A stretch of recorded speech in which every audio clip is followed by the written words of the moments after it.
after those tax cuts went into effect in 2004, 2005, 2006, when this current governor took effect, you know what she complained of? A $500 million budget hole and an empty rainy day fund. How'd those tax cuts work out for you? Hey, we cut taxes. We should have been flush with cash. We should have been booming as the state of Oklahoma. But when Governor Fallin took over, it was a $500 million shortfall and an empty rainy day fund. By golly, wait a minute. If we really studied history, we'd learn that didn't work. Those tax cuts didn't work. And now you know what we're telling our constituents? You know what we're telling our constituents now is this.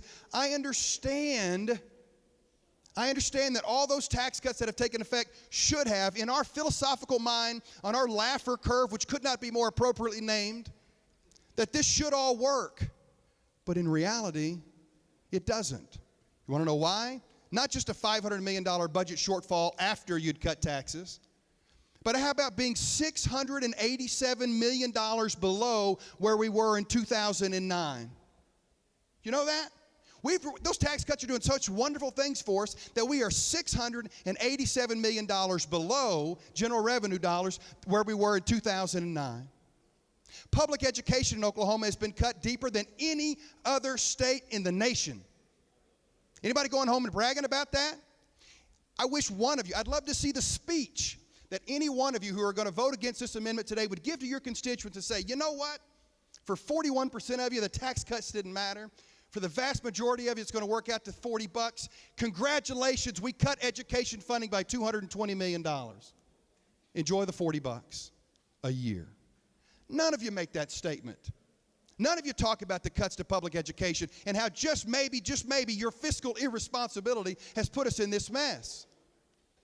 And I'm going to beg to differ with the minority leader on what $100 or $200 means to some families in Oklahoma. I personally believe there's a lot of young, hardworking mom and dad families with a couple of kids in daycare that have a darn hard time making ends meet.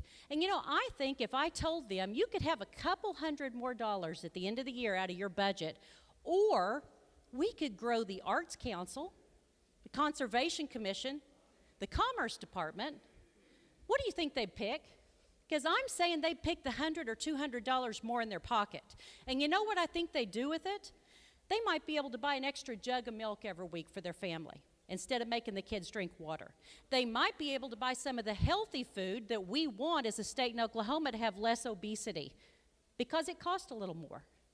Instead, we're telling them we want to grow state government. You know what? I don't think this is the end of the world when you look at our numbers for this year. I look at it as an opportunity.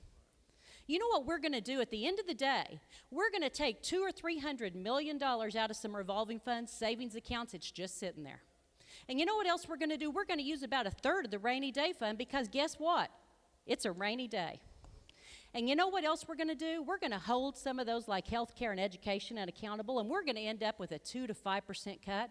And I guarantee you they can do it. At the end of the day, we have right-sized government. I look at this year as an opportunity, not a problem.